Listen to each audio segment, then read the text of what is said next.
Hari ini kita belajar dari firman Tuhan, yaitu masih dalam topik seputaran gereja Korintus, di mana hari ini kita belajar antara kasih dengan karunia. Memang karunia itu perlu, karunia itu baik. Karunia-karunia di Korintus begitu luar biasa. Ada karunia menyembuhkan di Korintus. Ada karunia menafsirkan bahasa roh di Korintus. Ada karunia mujizat di Korintus. Ada karunia membedakan roh. Apakah ini rohnya roh iblis? Apakah roh pura-pura atau roh yang lain? Gereja Korintus ini luar biasa. Karunianya berkembang dengan baik. Bapak ibu saudaraku yang kekasih, karunia-karunia di Korintus ini tidak ada yang salah. Yang menjadi persoalan adalah di Korintus, karena karunia-karunia mereka yang luar biasa menyebabkan mereka sombong dan kehilangan kasih. 1 Korintus 12 ayat 5 sampai 11 di sana menceritakan karunia di Korintus sangat luar biasa, tapi tidak punya kasih. Pentingkah karunia? Penting. Tetapi perlu diingat, karunia pemberian. Namanya juga karunia, kasih karunia, dikaruniakan. Karunia itu pemberian. Tetapi kasih itu adalah dari dalam diri kita. Itu kita yang memberikannya, kita yang memunculkannya. Sidang di Korintus mengalami konflik karena ini. Mereka menganggap yang satu punya karunia mujizat, dia berkata aku yang hebat.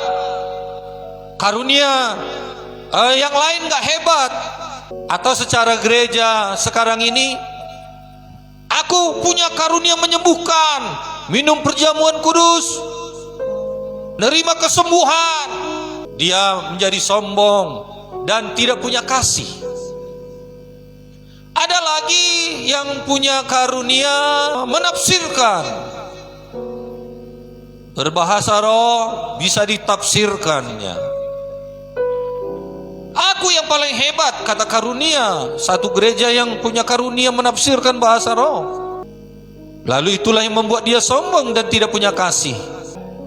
Jemaat Tuhan di tempat ini, semuanya kita punya karunia masing-masing, punya kelebihan masing-masing, punya kekurangan masing-masing. Tetapi jangan membuat kita ada konflik, perpecahan, benteng-benteng seperti sidang di Korintus. Sidang di Korintus kan gitu, benteng-benteng. Aku dari golongan Apolos, aku dari golongan Paulus, aku dari golongan Kefas. Mereka masing-masing menonjolkan kehebatannya. Itulah yang membuat sidang di Korintus ini tidak punya kasih. Tidak heran gereja sekarang kebanyakan hanya mau cari duit. Coba tanya jemaatnya itu, pernahkah engkau dikunjungi? Pernahkah pendetamu datang ke sini atau membawamu ketika engkau sakit? Atau memperdulikan engkau ketika engkau tidak punya uang, tidak punya beras? Tahukah berasmu di rumah sudah habis? Atau tidak peduli? Karena apa? Karena dianggap jemaat itu menyusahkan. Kita tidak mengkritik gereja lain, tidak. Kita mau belajar dari keadaan ini. Kita jangan kehilangan kasih. Kita jangan kehilangan kasih. Bapak Ibu, kejarlah kasih. Firman Tuhan mengatakan, karena itulah yang paling utama dan itulah yang sampai ke sorga. Karunia akan berhenti. Betul? Semua karunia akan berhenti. Tetapi kasih, apa Bapak Ibu? Kasih kekal sampai ke surga.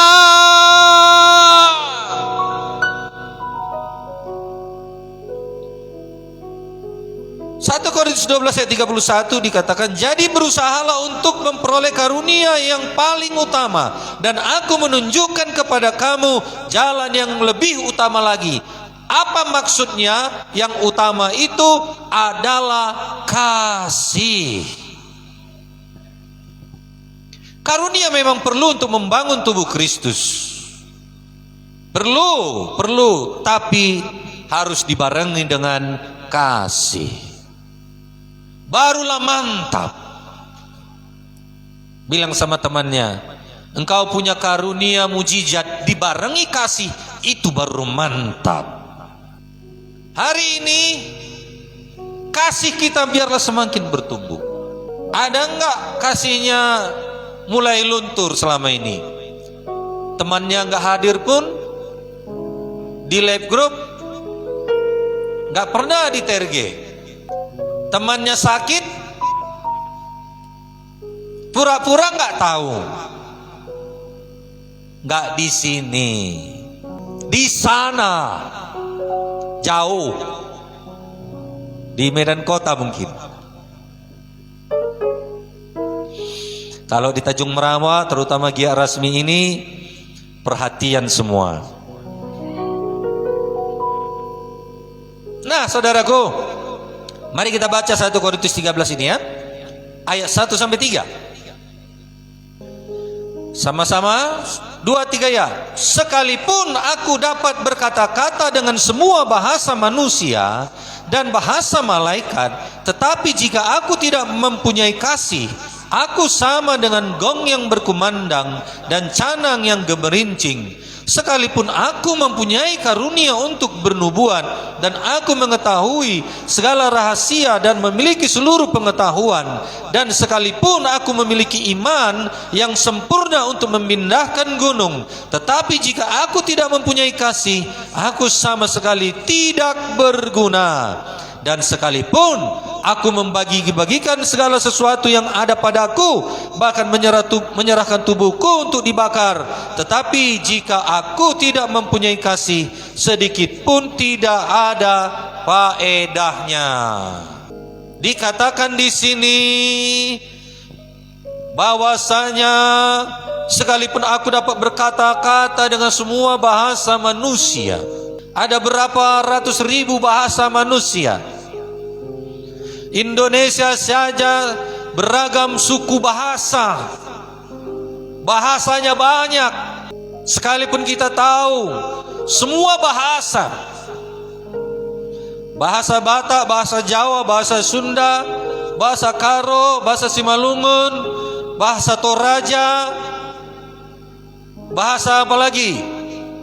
Nias, Mandailing, Aceh, ribuan bahasa, belum di seluruh dunia. Sekalipun kita tahu, bahkan dikatakan sekalipun kita tahu bahasa malaikat, bahasa malaikat kayak seperti apa pula lah ini. Sekalipun kita tahu bahasa malaikat, tapi jika tidak mempunyai kasih,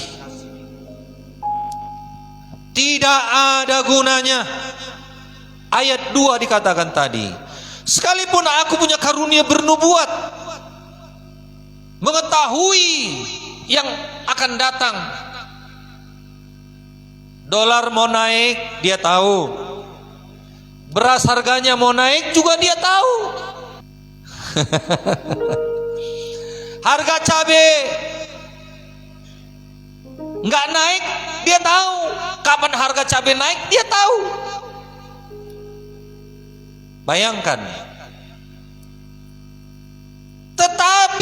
jika tidak punya kasih, dikatakan tidak ada gunanya, sia-sia. Mengetahui segala rahasia, memiliki pengetahuan yang hebat, iman yang memindahkan gunung. Iman memindahkan gunung. Jangankan gunung, guli pun gak bisa kita pindahkan, betul? Sekalipun punya iman memindahkan gunung, tapi jika tidak punya kasih, tidak ada gunanya, tidak ada faedahnya. Sekalipun kita menyerahkan diri kita untuk dibakar, tidak ada faedahnya jika tidak mempunyai kasih. Rasul Paulus menulis kepada jemaat di Korintus yang sedang mengalami pergolakan karena ini, karena karunia. Yang ada bagi kita adalah introspeksi diri. Kurangkah kasihku? Tumbuhkan. Hilangkah kasihku? Dapatkan kembali. Suamkah aku? Bangkit kembali semangat. Sekalipun saudara berdoa untuk orang sakit sembuh, tapi jika tidak punya kasih, sia-sia. Haleluya. Jadi semua karunia ini mari kita barengi seimbang dengan kasih kita. Haleluya. Kasih lebih tinggi daripada kemampuan rohani. Bahasa roh tanpa kasih sama dengan seperti gong yang berkumandang. Kasih lebih penting dari pengetahuan dan iman.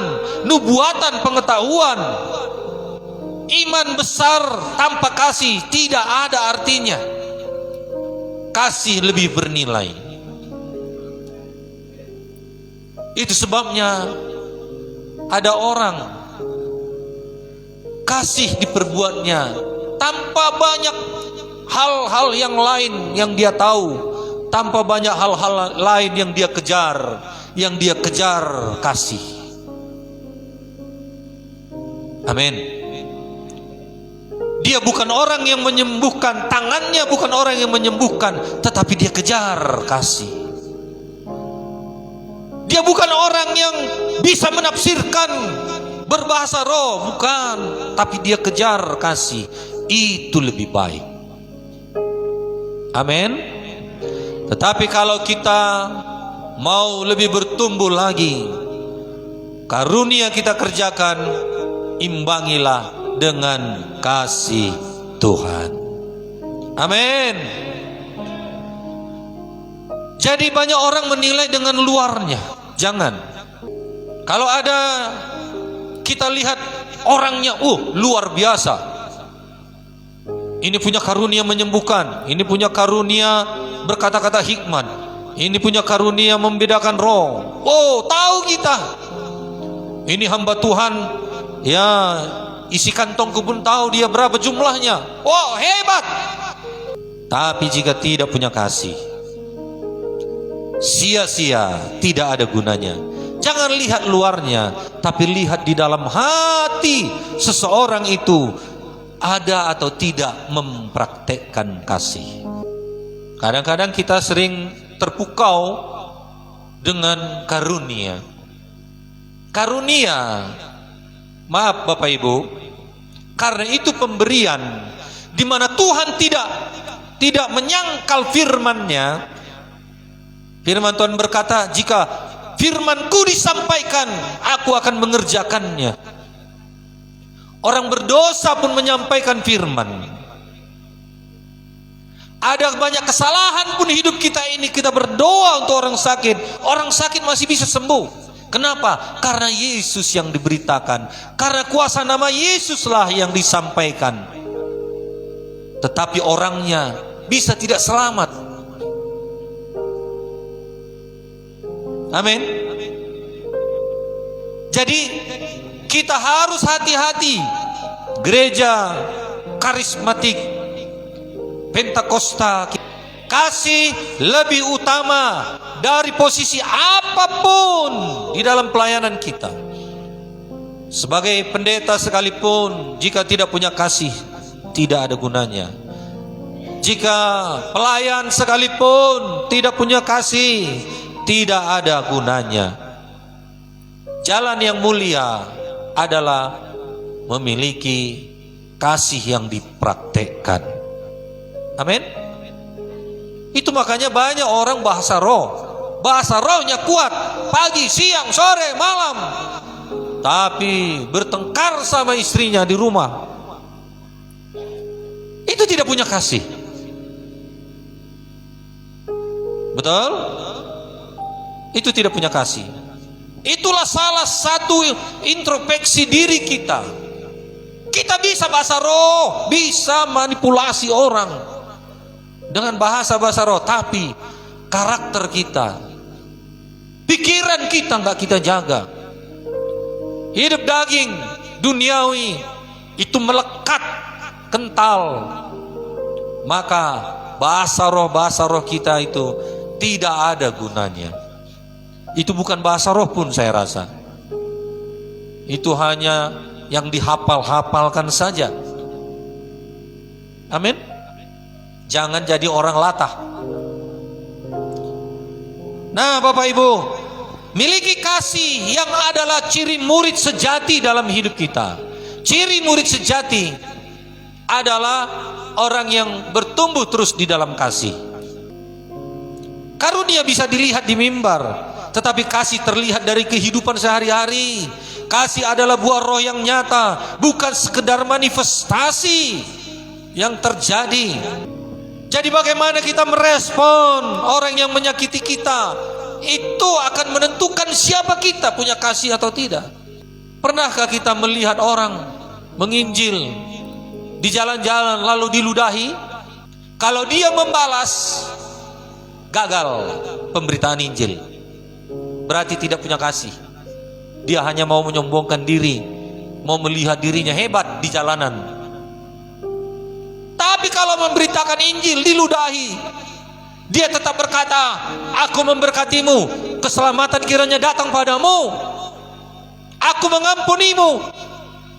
Maka benarlah dia punya kasih, bukan hanya sekedar mau dilihat orang hebat di jalanan beritakan Injil.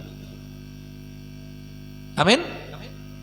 Itulah yang terjadi di dalam diri rasul-rasul. Apapun yang terjadi dalam dirinya, tidak membalas. Ada yang disalib terbalik, ada yang matinya digoreng, macam-macam, Bapak Ibu. Murid Kristus yang mempraktekkan kasih.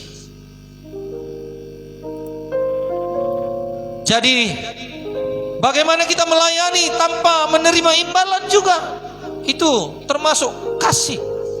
Kita melayani bukan karena mau dapat uang, kecuali memang ada pesta atau acara-acara besar. Bapak Ibu saudaraku yang kasih, motifnya sudah salah. Roh oportunis di gereja harus diusir. Apa itu roh oportunis? Bagaimana dia mendapat untung dari pelayanan? Jangan. Anak kami pun kami katakan, kalau engkau diminta melayani, kecuali pesta atau apapun pada hari Minggu, ya, habis ibadah di tempat ini, jangan terima. Ya kecuali ya disoloton, dipaksa, ya apa boleh buat lah kalau udah dipaksa, ya. Amin. Tapi kalau namanya minta ataupun mengharapkan, jangan.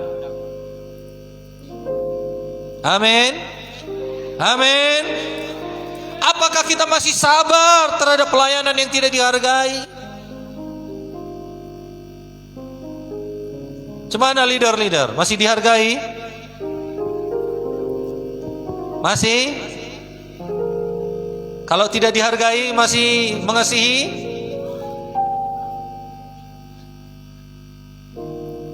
Satu orang aja leader yang menjawab. Masih ya? Mantap. Kalau dibilang khotbah nggak ada urapan, cemana? Tetap mengasihi. Ini nggak cocok jadi leader. Tetap mengasihi. Bapak Ibu saudaraku yang kekasih, ya, ini perlu bagi kita supaya kita bisa naik ke level yang lebih baik lagi. Ini permasalahan di gereja. Ini permasalahan di gereja Korintus juga. Biarlah menjadi cermin kepada kita, ya, bahwasanya karunia memang penting, tetapi yang lebih penting, yang sampai ke sorga adalah kasih. Tidak mengampuni, itu tidak punya kasih. Haleluya. Orang yang bersalah pun kepada kita, bukan dia saja yang harus minta maaf, tapi kita juga harus mengasihinya. Kita layani dia sampai benar-benar dia sadar bahwasanya yang dilakukan, dikerjakannya itu salah. Jadi masalah hati, masalah mengampuni, masalah mengasihi ini penting di dalam gereja Tuhan. Supaya apa? Supaya kita menjadi orang yang dewasa. Apa Bapak Ibu? Menjadi orang yang dewasa. Itu ciri murid. Kalau bukan murid, yaitu balas jahat dengan jahat. Itu bukan murid. Itu masih perlu di training lagi. Tapi kalau sudah level murid, apapun yang datang kepadanya, dia tetap sabar. Haleluya. Di tengah dunia yang penuh dengan kepalsuan ini, kebencian ini, Bapak Ibu, ketidakpedulian ini menjadi kebutuhan yang mendesak. Apa itu kebutuhan yang mendesak? Kasih. Haleluya. Haleluya. Kasih adalah sikap yang terlihat dari perbuatan. Kalau kita berkata, aku mengasihimu istriku, tapi uang pun susah kali keluar. Aku mengasihimu istriku, tapi terlalu perhitungan. Aku mengasihimu suamiku, tapi gak pernah dilayani. Sarapannya, minumnya, bajunya, sepatunya, alat-alat mau berangkat bekerja. Bapak Ibu, ini kasih sebagai pengikat di dalam kehidupan kita yang tidak boleh hilang. Dunia boleh, oh saudaraku, hidupnya tidak punya kasih, itu memang dunia. Tapi kita anak-anak Tuhan, jangan seperti dunia. Haleluya. Kasih itu apa? 1 Korintus 13 ayat 4a. Kasih itu sabar.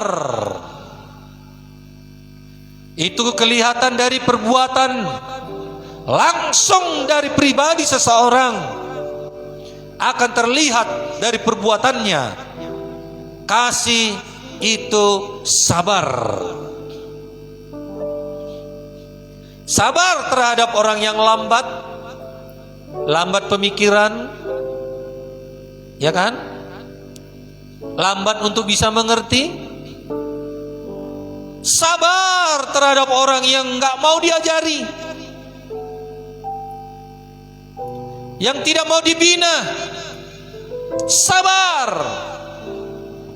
Kadang-kadang emosi ini sudah mau memuncak. Saya sering berkali-kali demikian. Oh, udah di ubun-ubun mau memuncak amarah ini.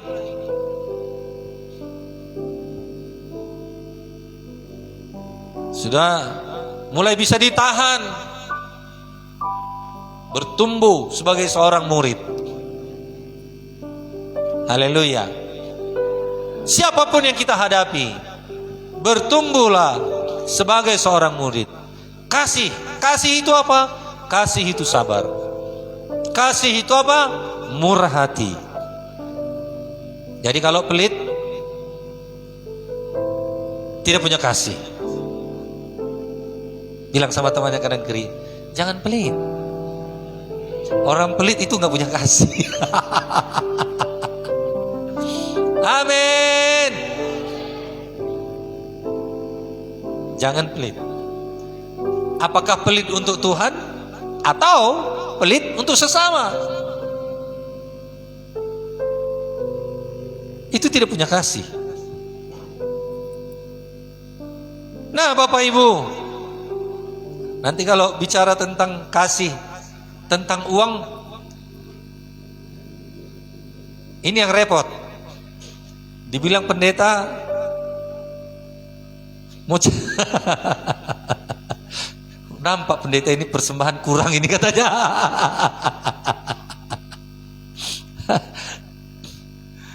Haleluya. Tukang parkir pun sekarang 3.000, dipaksa saya yang kasih 3.000. Ya udahlah. Tapi biasa 2.000 saya bilang. Enggak, Pak, 3.000 sekarang.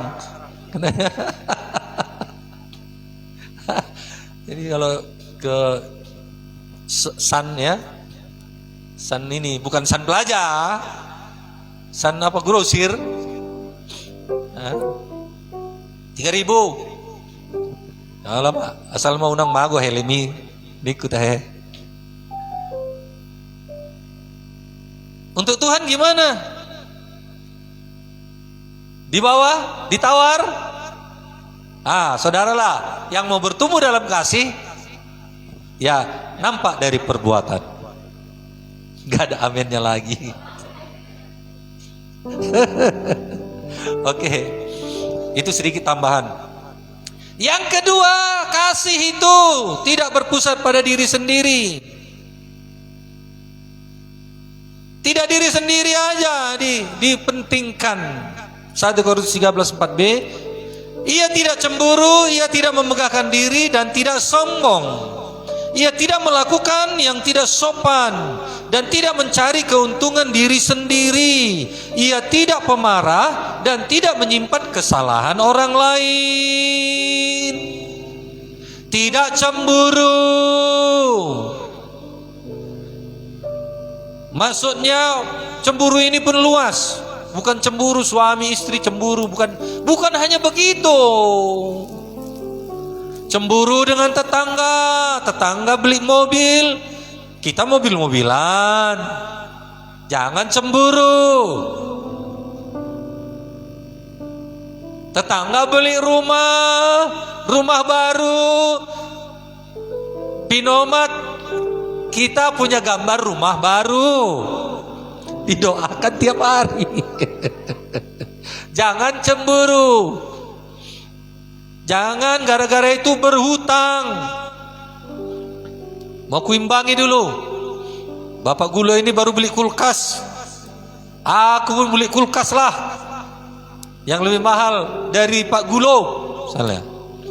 Padahal tetangga Pak Gulo nggak ada. Tapi ada orang yang iri sama Pak Gulo. Bapak Ibu, ya jangan cemburu. Jangan cemburu. Jangan cemburu orang dapat berkat. Saudara lihat dia disalam orang 50.000. Ya. Kita lihat dia disalam dapat berkat 100.000. Lalu dalam hati, kenapa aku yang gak disalam tadi ya? Jangan cemburu. Amin. Jangan cemburu. Yang berdagang, berkat gak tertukar. Amin. Ada 5 jual teri di pajak Rabu. Kok lewat aja dia dari depanku, beli pula dia di sana. Jangan cemburu. Amin. Haleluya. Jangan cemburu. Nah, Bapak Ibu, kasih tidak berpusat pada diri sendiri, mementingkan diri sendiri, egois. Tapi kasih itu memperhatikan orang lain juga. Amin. Berpikiran positif aja. Aku pasti dapat berkat. Dia juga diberkati dalam nama Yesus. Jangan aku diberkati, tutup berkat kepadanya Tuhan. Itu gak boleh. Amin. Dia belum selamat Tuhan, dia belum lahir baru. Oh, kita tambahi pula lagi. Itu egois. Gak boleh begitu. Tuhan adil. Sama-sama dikasih hujan, sama-sama dikasih panas, sama-sama kita nikmati udara. Tuhan baik. Baik kepada orang berdosa supaya dia datang kepada Yesus. Baik juga kepada kita, yang pastinya kita diberkati Tuhan. Amin. Jadi jangan berpusat pada diri sendiri. Jangan untukku. Aku. Enggak. Tetapi lihatlah kebaikan Tuhan juga untuk orang lain. Amin. Tidak cemburu berarti kasih tidak iri atas berkat orang lain. Tidak memegahkan diri dan tidak sombong berarti kasih tidak mencari pujian dan merasa lebih penting. Tidak melakukan yang tidak sopan dan tidak mencari keuntungan diri sendiri berarti kasih menghormati orang lain dan tidak egois. Tidak pemarah dan tidak menyimpan kesalahan berarti kasih itu tidak bersikap kasar dan tidak mudah tersinggung atau menyimpan dendam. Aplikasinya dalam komunitas orang percaya, kasih memampukan kita untuk hidup rendah hati. Amin. Rendah hati. Kemudian kasih berpihak kepada kebenaran. 1 Korintus 13:6-7. Ia tidak bersukacita karena ketidakadilan, tetapi ia bersukacita karena kebenaran. Ia menutupi segala sesuatu, percaya segala sesuatu, mengharapkan segala sesuatu, sabar menanggung segala sesuatu. Jadi kita benci ketidakadilan. Amin. Kita benci kepada kejahatan.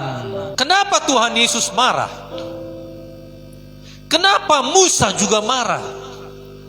Padahal Musa dikatakan orang yang paling lembut hatinya.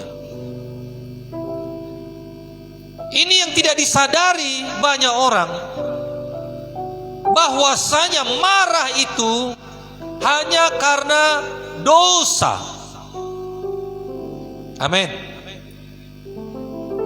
Tuhan Yesus marah karena dosa. Dosa, dia gak suka itu dosa. Itu sebabnya neraka hanya untuk orang berdosa, bukan untuk kita, anak-anak Tuhan yang hidup di dalam kebenaran dan kasih Tuhan. Amin. Jadi Bapak Ibu,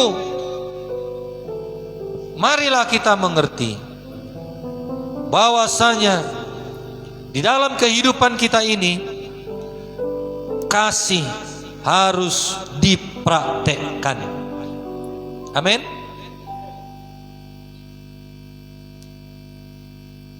Ia percaya segala sesuatu, maksudnya tidak cepat curiga, Ia mengharapkan segala sesuatu, maksudnya tidak menyerah pada situasi yang buruk. Kasih, tidak menyerah pada situasi yang buruk. Ia menanggung segala sesuatu, maksudnya tidak mudah goyah. Aplikasinya dalam hidup kita, kasih sejati bertahan di tengah pencobaan, tetap berharap dan memelihara integritas walaupun dunia semakin memburuk. Kalau kita punya kasih, maka kita tidak akan goyah. Kenapa? Karena kita mengasihi Tuhan. Amin. Ada banyak orang mengancam, kalau tidak ada pertolonganmu Tuhan, aku pindah agama saja. Kalau tidak ada pertolonganmu Tuhan, aku tinggalkan gereja saja. Gampang sekali goyah. Kalau tidak ada jawaban doa tahun ini Tuhan, aku tidak datang lagi beribadah. Kasih yang sejati adalah bertahan dalam situasi apapun. Amin. Itulah dia kasih kepada Tuhan. Inilah kasih yang aktif, bukan teori-teori saja. Kasih bukan perasaan semata, tapi tindakan nyata, terutama saat kita diperlakukan tidak adil atau saat ego kita terganggu. Kasih bukan sekedar emosi, tetapi karakter ilahi yang harus menjadi gaya hidup kita orang percaya. Amin. Gaya hidup, kebiasaan, sifat, attitude kita, moral, itulah dia yang menjadi sifat kita, tingkah laku kita, kebiasaan kita. Harus kasih yang bertumbuh setiap hari.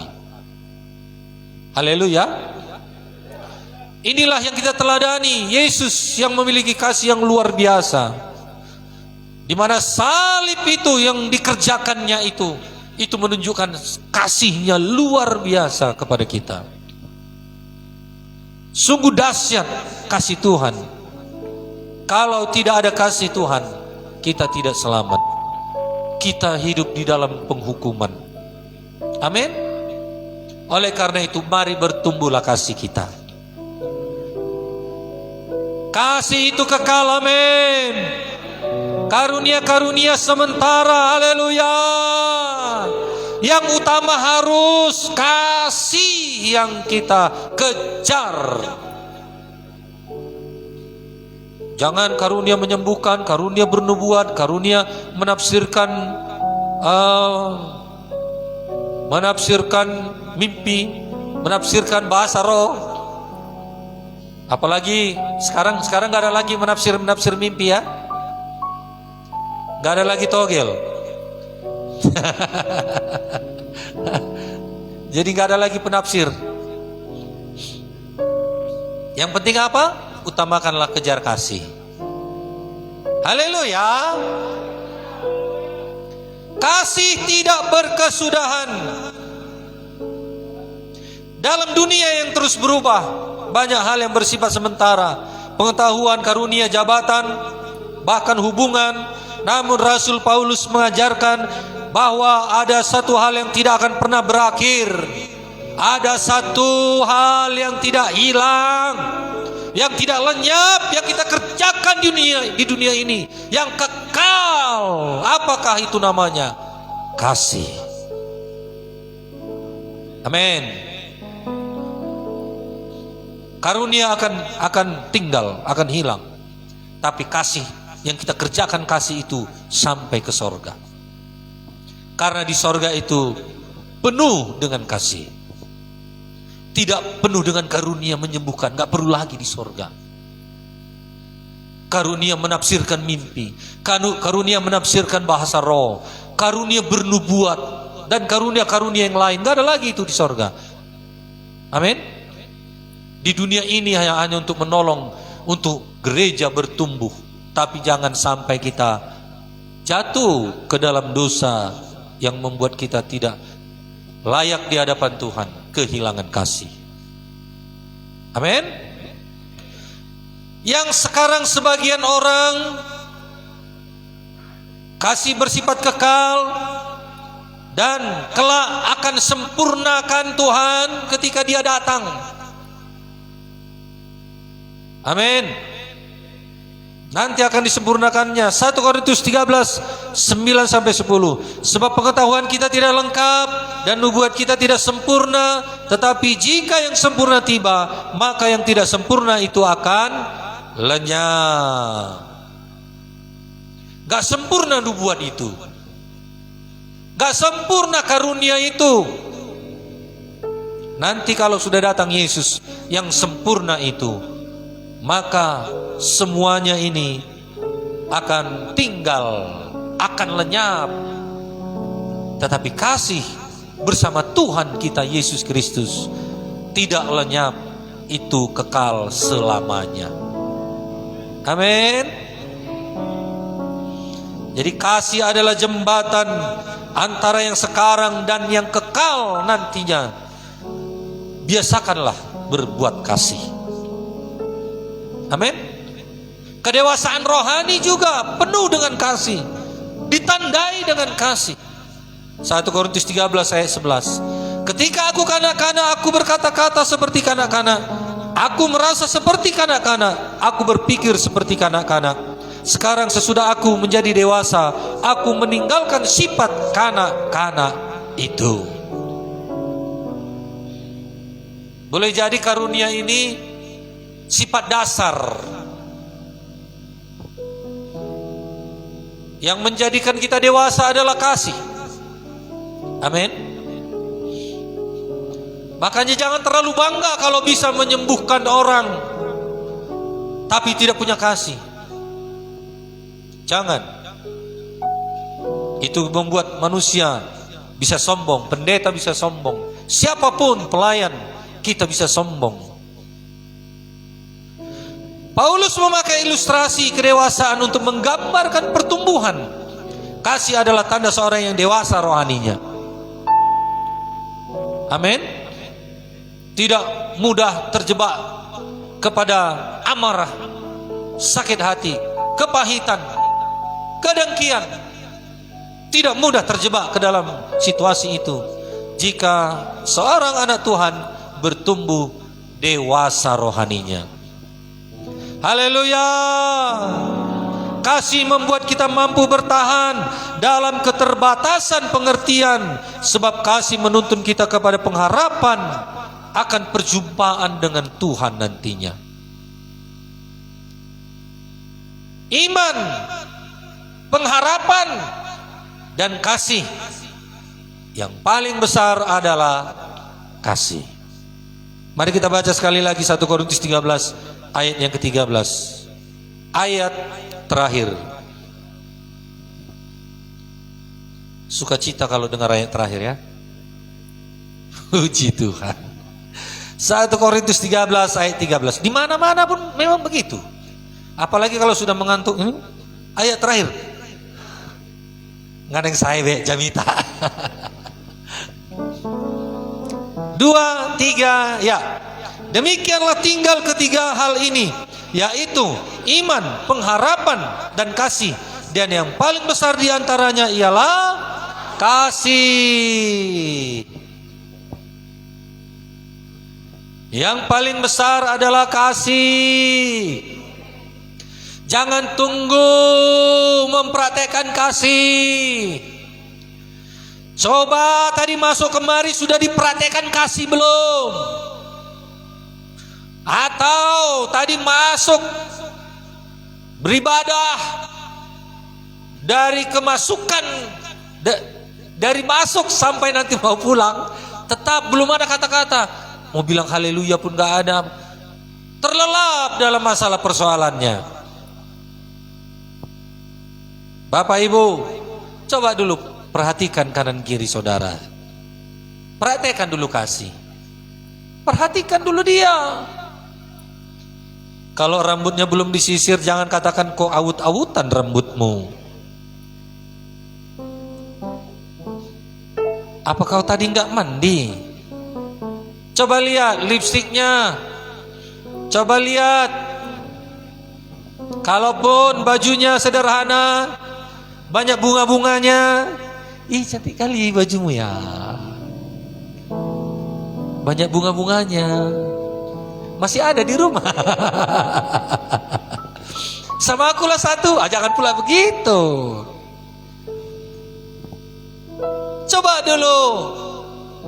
Coba dulu berikan kasih kepada kanan kirinya.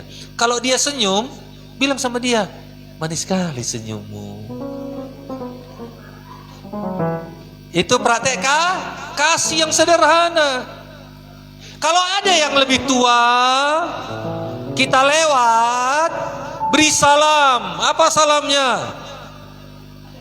Haleluya Pak, haleluya Bu, salam Bang, salam Kak. Jangan pula lebih dulu yang lebih tua memberi salam. Amin. Jangan tunggu yang sudah lansia beri salam. Haleluya nak. Jangan. Praktekkan dimanapun. Beri senyum, enggak rugi memberi senyuman. Kadang-kadang kalau kita diberi senyuman, kenalnya dia sama aku. Yang tadinya dia mau marah, tapi melihat senyum kita, ternyata ada orang yang enggak dikenal pun memperdulikan dia. Haleluya. Jadi bukan sekedar perasaan, melainkan pilihan hidup yang mencerminkan karakter Kristus yang dipraktekkan di dalam kasih setiap hari. Itu adalah kasih yang harus kita kejar. Bukan tidak perlu karunia, perlu karunia. Saya perlu karunia. Karunia apa? Karunia bernubuat. Supaya saya nubuati saudara semuanya. Dalam nama Yesus jualannya laris, itu nubuat. Dalam nama Yesus bahagia rumah tangganya. Dalam nama Yesus sehat anak-anaknya. Dalam nama itu termasuk bernubuat. Amin. Supaya ketika saya doakan, yang tadinya berkat itu mau menyimpang, tapi Tuhan menghargakan doa kita. Jadi berkat itu pun tidak lari. Amin. Haleluya. Percayakah saudara akan hal itu? Tapi kalau nubuat, Pak Alawa, dengar, aku tahu ada uang di dompetmu. Tanggal muda pula kan. Ada uang 50.000. Betul kan Pak Alawa? Betul kata Pak Alawa. Nah, berikan persembahan. Itu bukan berbuat, itu lu buat-buat.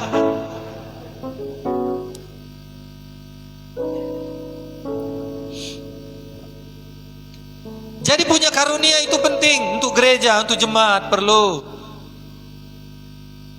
Jadi kalau kita perhatikan punya karunia, membedakan roh.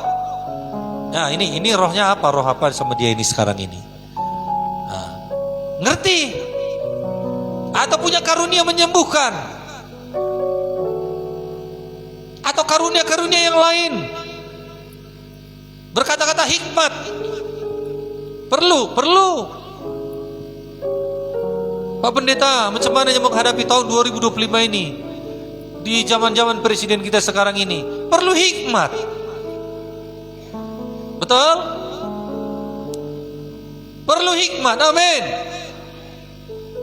Ini ada peraturan 3 bulan uang tidak diambil, tidak diapa-apai, bisa dibekukan uang kita. Apa maksud dan tujuannya?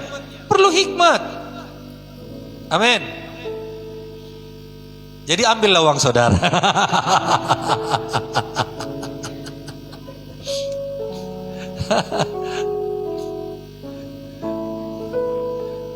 Media sosial ini lucu-lucu.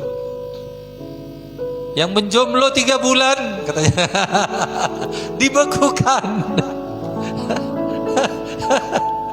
Apalagi katanya disita negara.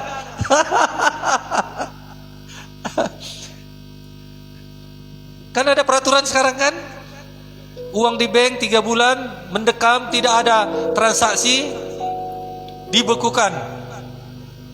Jadi yang masih menjomblo 3 bulan ini siap-siaplah saudara disita negara. Tanah tidak digunakan, tidak dikerjakan, akan disita negara.